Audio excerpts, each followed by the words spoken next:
Bismillahirrahmanirrahim. Assalamualaikum warahmatullahi wabarakatuh.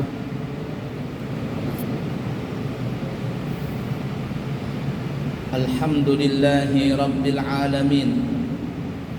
Allahumma fasalli wa sallim ala sayyidina wa nabiyyina wa maulana Muhammadin Sayyidil Anbiya'i wal Mursalin wa ala alihi wa ashabihi wa azwajihi wa dhurriyyatihi wa man tabi'ahum bi ihsanin ila yaumiddin, amma ba'du.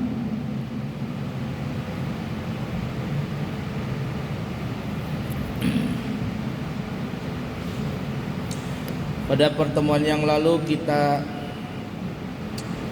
membahas dalam kitab Qisasul Anbiya yang dikarang oleh Imam Ibnu Katsir. Kita sudah sampai di kisah Nabi Allah Musa yang beliau sudah sampai di negara Madian, dan beliau melihat di daerah Madian itu ada sekelompok pengembala dari kalangan laki-laki yang mereka sedang memberikan minuman kepada kambing-kambing mereka. Dan Nabi Musa juga melihat ada dua perempuan yang mereka itu sedang menahan kambing-kambing mereka agar kambing-kambing mereka itu tidak gabung dengan kambingnya pengembala dari kalangan laki-laki, karena mereka yang berdua ini adalah perempuan. Tidak pantaslah seorang perempuan dan orang Banjar begalut, apa begalut bahasa Indonesia itu, bercampur aduk dengan laki-laki yang bukan mahram.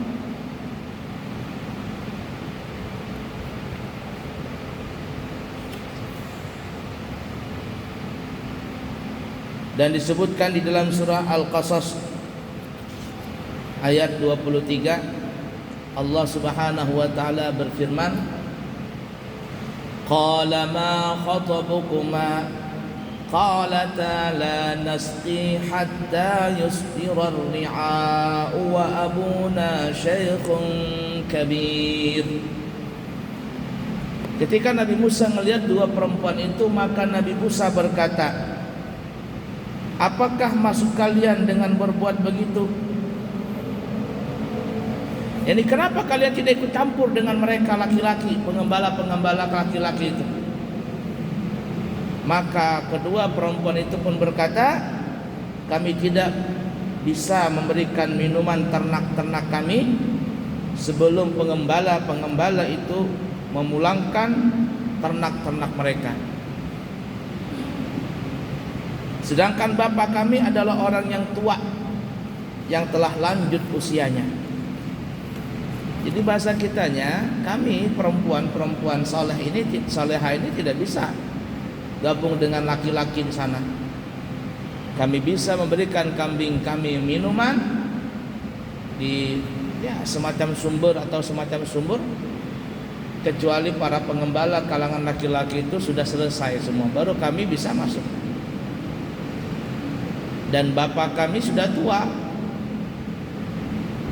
tidak bisa lagi mengembala kambing, dan kamilah penggantinya.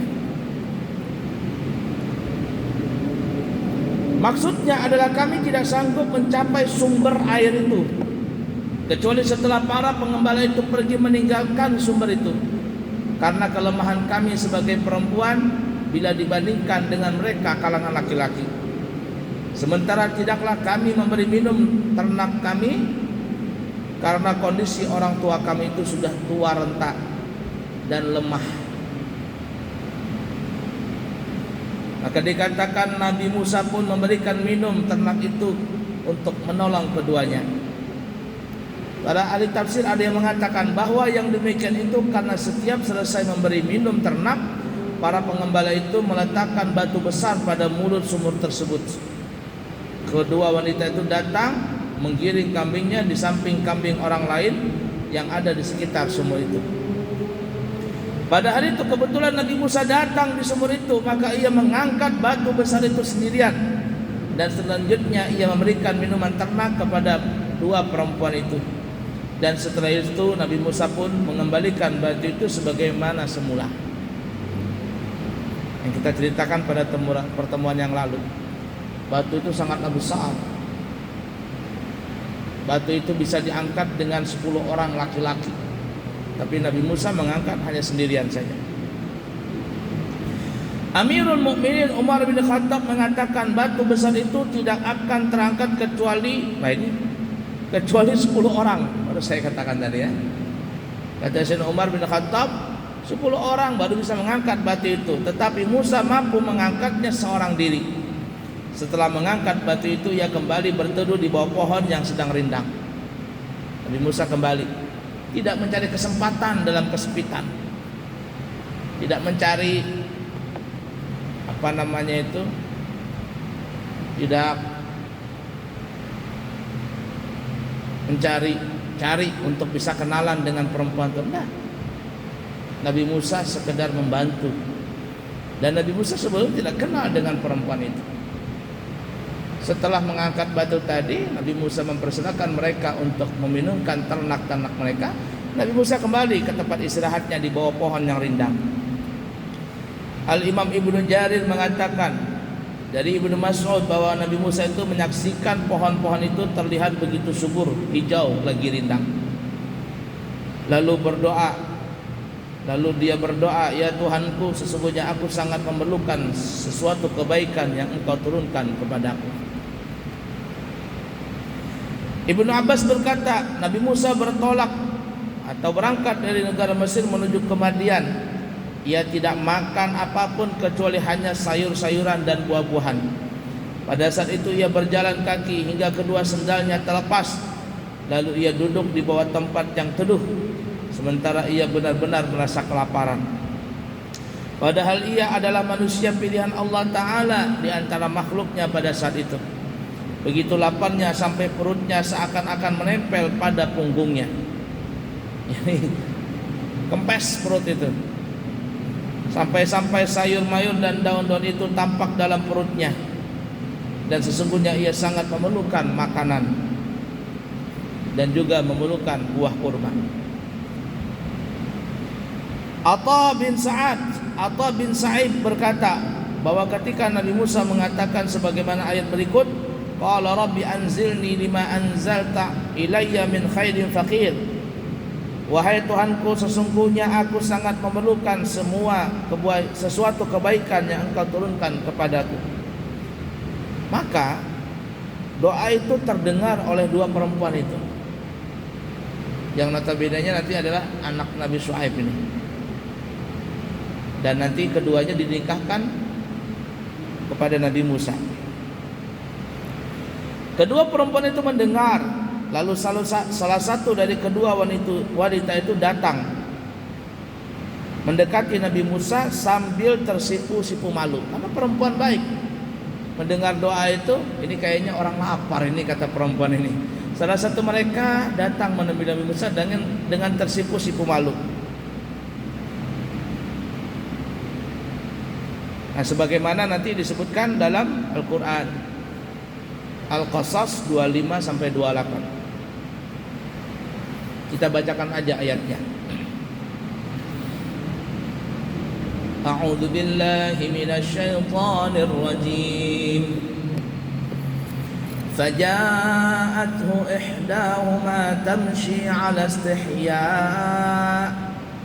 قالت إن أبي يدعوك ليجزيك أجر ما سقيت لنا فلما جاءه وقص عليه القصص قال لا تخف نجوت من القوم الظالمين قالت إحداهما يا أبت استأجره إن خير من استأجرت القوي الأمين قال إني أريد أن أنكحك إحدى ابنتي Qala inni uridu an unkihaka ihda banatayya hataini ala an ta'jurani thamaniya hijaj fa in asmamta 'ashran famin 'indik wa ma uridu an ashukka 'alaika satajiduni insya'allahu minas salihin. Qala dhalika baini wa bainak ayyamal ajalaini qadaitu fala udwana alayya wallahu ala ma naqulu wakil. Kemudian datanglah kepada Nabi Musa salah seorang dari kedua wanita itu berjalan sambil malu-malu. Lalu ia berkata, sesungguhnya ayahku memanggilmu agar ia memberikan balasan terhadapmu dengan kebaikanmu dan juga memberikan minuman ternak kepada kami. Maka tatkala Nabi Musa mendatangi bapaknya perempuan itu yang bernama Nabi Syuaib, dan dia menceritakan kepada Nabi Syuaib tentang cerita pengalaman mengenai dirinya. Lalu Nabi Syuaib berkata, janganlah kamu takut, kamu telah selamat dari orang-orang yang telah berbuat zalim itu. Salah seorang dari kedua wanita itu berkata, wahai ayahku, wahai abah, ambillah ia sebagai orang yang bekerja kepada kita. Yang dijadikan orang ini, Nabi Musa maksudnya, orang yang bekerja dengan kita. Karena sesungguhnya orang ini adalah orang yang paling baik yang kamu ambil untuk bekerja kepada kita. Ia orang yang kuat, lagi dapat dipercaya. Maka Nabi Syuaib pun berkata, sesungguhnya aku bermaksud menikahkanmu dengan salah seorang kedua anak perempuanku ini atas dasar bahwa kamu bekerja denganku selama 8 tahun. Ini maharnya kerja selama 8 tahun. Dan jika kamu cukuplah 10 tahun, maka itu adalah kebaikan dari kamu. Tapi kata Nabi Syuaib, kalau kamu bekerja 10 tahun, itu lebih baik. Maka aku tidak hendak memberati kamu, dan kamu insya Allah akan mendapatiku termasuk orang-orang yang baik. Dan Nabi Musa berkata, itulah perjanjian antara aku dan kamu. Mana saja dari kedua waktu itu yang ditentukan, itu aku akan sempurnakan. Maka tidak ada tuntutan tambahan dariku lagi. Dan Allah adalah saksi atas apa yang kita ucapkan. Nah, ketika Nabi Musa duduk di tempat di sebuah pohon yang teduh itu, dia mengucapkan, wahai Tuhanku, sesungguhnya aku adalah orang yang memerlukan sesuatu kebaikan dari Engkau, maka turunkanlah kebaikan itu kepadaku. Ucapan Nabi Musa itu terdengar oleh kedua wanita itu. Kedua wanita itu lalu segera pergi menemui ayah mereka. Ini dua perempuan ini datang kepada ayah mereka. Ada yang mengatakan bahwa Musa tidak menghendaki kedua wanita itu segera kembali pulang ke rumahnya. Sesampainya di rumah, kedua wanita itu menceritakan peristiwa apa yang dialami oleh Nabi Musa kepada ayahnya. Kemudian ayahnya menyuruh salah seorang dari keduanya untuk pergi menemui Nabi Musa dan memanggilnya. Kemudian datanglah kepada Nabi Musa salah seorang perempuan itu dari kedua wanita itu dengan berjalan sambil malu-malu, seperti jalannya calon pengantin. Nah, bagaimana calon pengantin? malu-malu.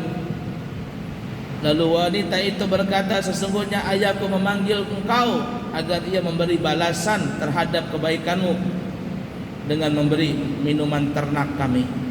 Jadi bahasa kitanya, bapak manggil kamu mas. Bapak mau memberikan upah. Maka tak kala Nabi Musa mendatangi bapaknya, si perempuan itu yang bernama Nabi Syuaib. Lalu Nabi Musa menceritakan kepadanya cerita tentang mengenai dirinya. Jadi di Mesir dikejar sama Firaun. Nabi Musa menceritakan mengenai peristiwa yang terjadi pada dirinya dan apa yang menyebabkan kepergiannya dari negara Mesir. Mendengar cerita Nabi Musa, lalu orang tua itu berkata sebagaimana tadi dikatakan. Nabi Syuaib berkata, janganlah kamu takut, kamu telah selamat dari orang-orang yang telah berbuat zalim itu. Maksudnya engkau sudah keluar dan terbebas dari kekuasaan mereka dan tidak lagi di negeri mereka, melainkan Nabi Musa di negeri Madian. Para ahli tafsir berbeda pendapat mengenai orang tua itu. Siapakah ia sebenarnya? Ada yang berpendapat bahwa orang itu bernama Nabi Syuaib. Inilah pendapat yang paling kuat, yang paling populer di kalangan mayoritas para ulama. Namun ada juga di antaranya mengatakan orang itu adalah Hasan Basri bin Malik bin Anas. Nah ya, maksudnya itu di pendapatnya Imam Hasan Basri dan juga pendapat Imam Malik bin Anas al-Asbahi. Keterangan mengenai hal itu terdapat secara jelas di dalam kitab-kitab hadis. Tetapi mengenai isnad hadis tersebut masih terdapat pandangan-pandangan.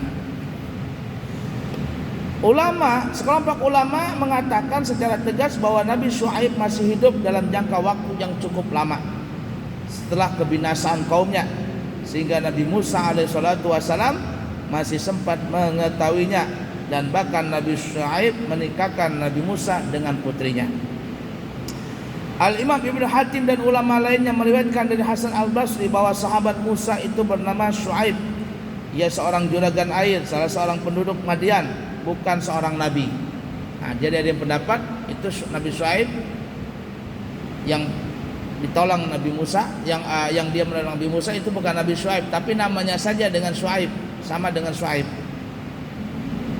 Dan ada juga yang berpendapat bahwa ia adalah saudara Nabi Syuaib, bukan Nabi Syuaib tapi saudaranya. Tetapi ada juga yang berpendapat bahwa ia adalah anak laki-laki pamannya. Ada pula yang berpendapat bahwa ia adalah seorang beriman dari kaum Nabi Syuaib. Menurut suatu pendapat, ia adalah seorang laki-laki yang bernama Yathrun. Dan menurut pendapat ahlu kitab, Yathrun itu adalah seorang pakar paranormal di negara Yaman pada waktu itu. Ibnu Abbas dan Abu Ubaidah bin Abdullah berkata bahwa ia adalah anak laki-laki saudara Syuaib, ponakan Syuaib yang bernama Yathrun. Sedangkan Ibnu Abbas menambahkan bahwa ia adalah seorang penduduk Madian. Tapi pendapat yang paling kuat adalah itu memang Nabi Syuaib. Ketika Nabi Musa bertemu dengan Nabi Syuaib itu, ia menceritakan kisah yang dialaminya. Lalu Nabi Syuaib pun memberitahukan kepadanya bahwa ia telah bebas, selamat dari kezaliman Fir'aun dan bala tentaranya. Pada saat itu salah seorang dari kedua putrinya berkata kepada ayahnya, "Wahai ayahku, jadikanlah dia sebagai orang yang bekerja kepada kita.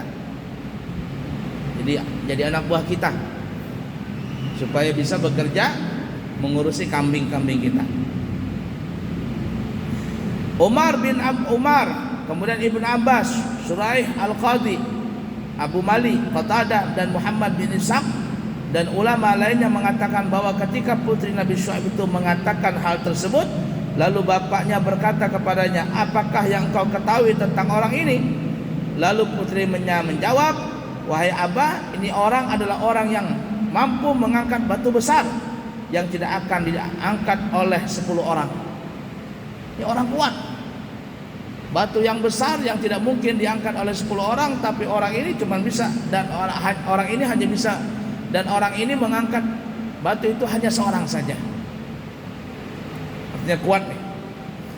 Ketika putri Nabi Syuaib itu kembali pulang bersama Nabi Musa, ia berjalan di depannya. Lalu Nabi Musa berkata, hendaklah engkau berjalan di belakangku. Jika aku salah jalan, maka lemparkanlah kerikil untuk memberitahuku kepada jalan yang benar. Menurut Ibnu Mas'ud, ada 3 orang yang mempunyai firasat yang sangat tajam. Yang pertama Raja Mesir ketika berkata kepada istrinya, berikanlah tempat dan layanan yang baik. Yang kedua wanita yang mengatakan kepada ayahnya mengenai keberadaan Musa, sebagaimana Allah berfirman, ya abati istajirhu inna khaira man istajartal qawiyul amin. Wahai bapakku, ambillah ia sebagai orang yang bekerja kepada kita, karena sesungguhnya orang yang paling baik dialah yang bekerja kepada kita, karena dia orang yang kuat lagi dipercaya. Ketiga Abu Bakar As-Siddiq, yaitu ketika beliau meminta Umar bin Khattab untuk menggantikan kedudukannya sebagai khalifah. Ya.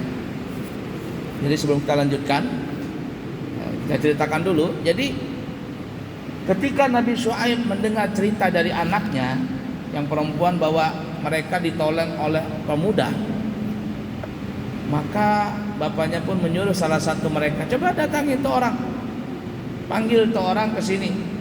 Abah mau kasih dia makan, kasih minum, mau kasih upah bahasa kitanya. Maka datanglah perempuan itu sambil malu-malu. Dia berkata, wahai fulan, Abah memanggilku, Abah memanggilmu. Nah, maka Nabi Musa pun senang karena doanya terkabul nih, bakalan dikasih makanan, minuman, karena sudah berhari-hari Nabi Musa tidak makan. Nah, pada saat itu anak perempuannya Nabi Syuaib ini berjalan di depan. Berjalan di depan Nabi Musa. Dan Nabi Musa sangat risih dengan kejadian itu, karena Nabi Musa adalah orang yang baik, orang yang saleh, bukan mata keranjang. Dan perempuan ini juga perempuan yang baik, yang perempuan salehah. Kalau perempuan itu di depan, Nabi Musa di belakang, berjalan di belakang perempuan itu, maka Nabi Musa sedikit banyak akan melihat lenggokan perempuan itu. Karena disebutkan di dalam riwayat hadis, apabila seorang perempuan, ya, disebutkan riwayatnya kurang lebih maknanya seperti ini, apabila seorang perempuan itu berjalan, maka syaitan akan mengiringi dia. Artinya seorang perempuan itu kalau berjalan lalu dipandang oleh laki-laki ketika dia berjalan, syaitan akan menghiasi perjalanan perempuan itu, sehingga laki-laki akan melihat pinggulnya, akan melihat badannya. Dan itulah syaitan yang menggoda kita. Itu repotnya kalau perempuan berjalan di depan kita, apalagi mohon maaf pinggulnya agak gimana begitu. Jar orang Banjar tuh apa namanya tuh? Lenggak-lenggok apa istilahnya tuh? Nang kayak pinggul apa tuh? Angsa ngek berjalan. Kita nang di belakang laki-laki, la ilaha illallah, salah ke pinggul perempuan itu melihatnya, pikiran kotor masuk, dan itulah setan. Dan adat kita memang kalau ada perempuan yang bukan mahram, kita tidak boleh berjalan di belakang perempuan itu. Kalau ada perempuan di depan, kita bisa balap. Jangan perempuan itu di belakang kita. Jangan kita di belakang perempuan itu. Setan menggoyang-goyangkan mata kita, mengarahkan mata kita ke pinggul perempuan itu. Nah, begitulah terjadi ketika anak Nabi Syuaib berjalan duluan, Nabi Musa ngikut di belakang. Wah, ini bahaya nih, setan menggoda. Kata Nabi Musa, ya fulana, wahai perempuan, biar aku yang di depan jalan, engkau di belakang. Aku yang di depan, engkau jalan di belakang. Perempuan ini perempuan baik, mengerti tentang adab. Maka perempuan itu pun kembali ke belakang, yakni menuju belakang Nabi Musa. Kata Nabi Musa, tunjukkan aku arah ke kanan dan ke kiri, dengan engkau lemparkan batu. Jadi kalau aku salah ke kiri umpama, lemparkan ke kanan, berarti aku harus jalan ke kanan. Yani kalau arah ke kanan, lemparkan ke kanan. Kalau ke kiri, lemparkan ke kiri. Tidak ada bicara. Ketika berjalan Nabi Musa dengan perempuan ini, tidak ada bicara, diam begitu, membisu. Itulah akhlak Nabi Musa. Tidak mengambil kesempatan dalam kesempitan, tidak mentang-mentang lalu mengobrol, mengombal, merayu perempuan. Tidak. Diam Nabi Musa. Berbicara hanya secukupnya saja. Jadi ketika Nabi Musa berjalan, putrinya Nabi Syuaib ini mengarahkan Nabi Musa yang di depan dengan melemparkan batu. Kalau ke kanan batunya, Nabi Musa jalan ke kanan. Kalau ke kiri, Nabi Musa, perempuan ini melemparkan ke kiri. Kalau lurus, ya sudah, diam aja, lurus begitu. Sampailah mereka berdua ke tempat Nabi Allah Syuaib. Lalu Nabi Musa menceritakan apa yang terjadi pada dirinya. Lalu Nabi Syuaib berkata, tenang wahai Nabi Musa, engkau sekarang berada di luar negara Mesir. Engkau telah bebas dari kejaran Fir'aun dan bala tentaranya. Di dalam kitab ini bahwa kata ulama ada 3 orang yang pernah, bahasa kitanya mengkasap lah ya, yang disebutkan dalam riwayat. Kasapnya ini ada dalilnya. Apa ya? Kasap ya, bisa menangguh jan orang Banjar. Yang pertama adalah kisah Nabi Allah Yusuf alaihissalatu wassalam. Raja Mesir pada saat itu berkata kepada istrinya, berikanlah tempat dan pelayanan yang baik kepada Nabi Yusuf ini. Jadi ketika Nabi Yusuf dibawa ke Mesir, yang pernah kita ceritakan, ya, Raja Mesir berkata kepada istrinya, berikanlah ini anak tempat yang baik. Karena dia tahu bahwa Nabi Yusuf ini orang baik, kasihkan dia tempat yang baik. Bahkan akhirnya Nabi Yusuf pun diangkat menjadi anak angkatnya. Perempuan yang mengangkatnya itu namanya Zulaikha, yang akhirnya menjadi istri Nabi Yusuf juga. Itu raja bisa menangguh. Dalam Al-Quran disebutkan. Yang kedua adalah ini. Ketika Nabi Syuaib berkata kepada putrinya, dari mana engkau tahu bahwa ini orang baik? Oh iya bah, ini orang baik.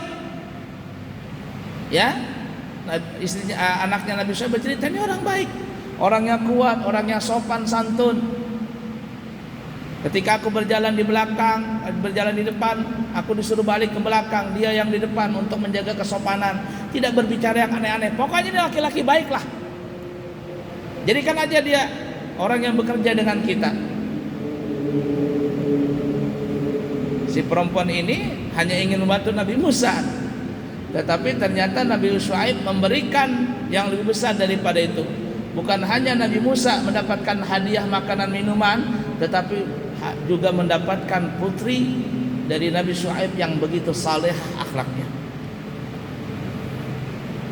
Yang ketiga, kata ulama,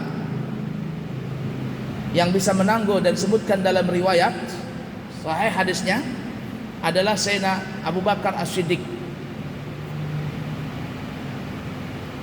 Ketika beliau jadi khalifah Abu Bakar, maka beliau berpesan bahwa yang menggantikan beliau nanti menjadi khalifah adalah Sayyidina Umar yang menjadi khalifah yang kedua.